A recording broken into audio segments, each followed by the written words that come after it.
నమస్తే ఎస్ఆర్ మీడియాకి స్వాగతం.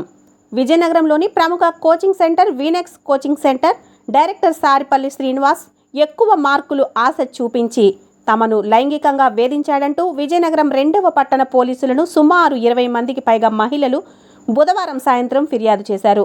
ఒక మహిళకు తెలియకుండా మరో మహిళతో కీచక డైరెక్టర్ సారిపల్లి శ్రీనివాస్ లైంగిక సంబంధాలు పెట్టుకున్నట్లు మహిళలు ఫిర్యాదు చేశారు. సారిపల్లి శ్రీనివాస్ చేతిలో సుమారు 25 మంది మహిళలు మోసపోయినట్లు తెలుస్తోంది.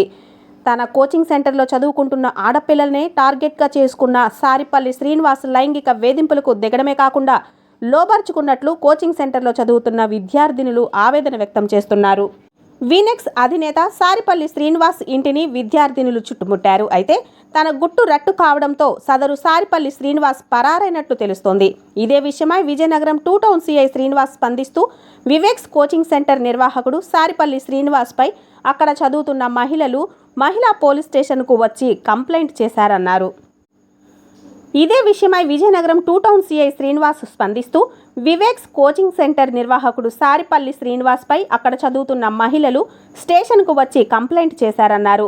తమతో అసభ్యకరంగా ప్రవర్తిస్తున్నాడని, లైంగిక వేధింపులకు పాల్పడుతున్నాడని, తాకరాని చోట్ల తాకుతున్నాడని ఫిర్యాదు చేశారన్నారు.